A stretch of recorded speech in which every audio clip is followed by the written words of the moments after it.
Lahat ng awit sa mundo di kayang ilarawan ng kadakilaan mo. Kulang ang lahat ng tula, kulang maging mga salita upang ihayag ang kabutihan mo. Wala kang katulad, wala nang hihigit sa'yo. Wala kang katulad, wala nang papantay sa'yo. Ikaw ang Diyos noon pa man, maging ngayon at kailanman. Sa habang panahon, wala kang katulad.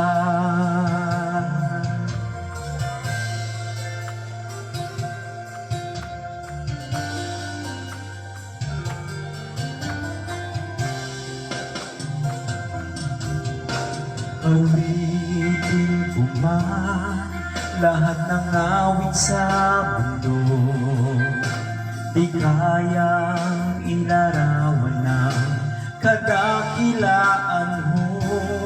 Kulang ang lahat ng tula, kulang maging mga salita upang ihayag ang kabutihan mo. Wala kang katulad, wala nang hihigit sa'yo. Wala kang katulad, wala nang papantay sa'yo.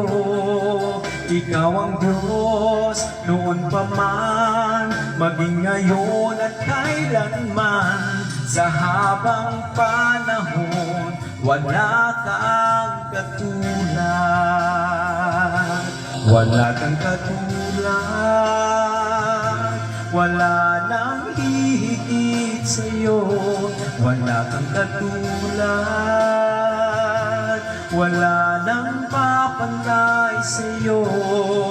Ikaw ang Diyos noon pa man, maging ngayon at kailanman. Sa habang panahon, wala kang katulad.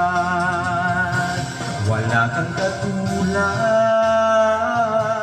wala nang hihigit sa'yo. Wala kang katulad, wala nang papantay sa'yo. Ikaw ang Diyos noon pa man, maging ngayon at kailanman. Sa habang panahon, wala kang katulad.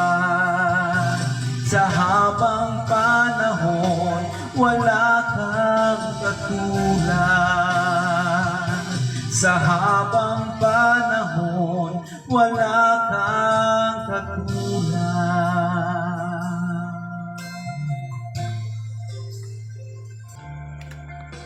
Good day mga boss. I'm going to share lang po sa inyo yung aking Bible verse ngayong gabing ito. Makikita po natin ang aking Bible verse dito sa Filipos chapter 4 verse 6 to 7. Sabi po diyan, huwag kayong mabalisa tungkol sa anumang bagay. Sa halip, hingin ninyo sa Diyos ang lahat ng inyong kailangan sa pamamagitan ng panalangin may pasasalamat. At ang kapayapaan ng Diyos na hindi kayang maunawaan ng tao, ang siyang mag-iingat sa inyong puso at pag-iisip dahil sa inyong pakikipag-isa kay Kristo Jesus. Ayan mga boss, tunay nga po na kung tayo ay nagtitiwala po sa ating Panginoon, na kung saan yung lahat ng mga panalangin at naisin natin, ibibigay po ng Diyos yan. Basta po ipanalangin natin ito ng may pasasalamat.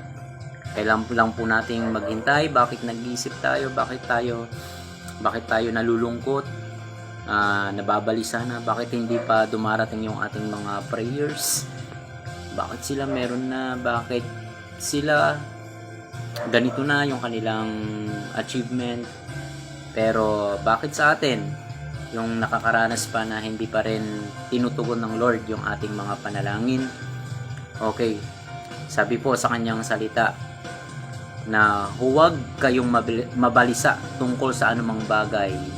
Sa halip, hingin ninyo sa Diyos ang lahat ng inyong kailangan sa pamamagitan ng panalangin may pasasalamat. So, just continue lang po yung pagpipray.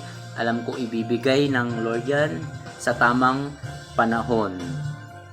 Okay, at alam ko kapag nakipag-isa ka kay Kristo, Jesus na ating sinasamba, which is lahat na yon, at nagtitiwala ka sa Kanya, alam natin sa puso natin na ibibigay ng Lord yung mga naisin natin sa buhay. So, yun po, para sa akin, yun po yung aking pagkakaintindi sa kanyang verse na ibinigay po sa akin ngayong gabing ito. Okay, salamat po sa panonood.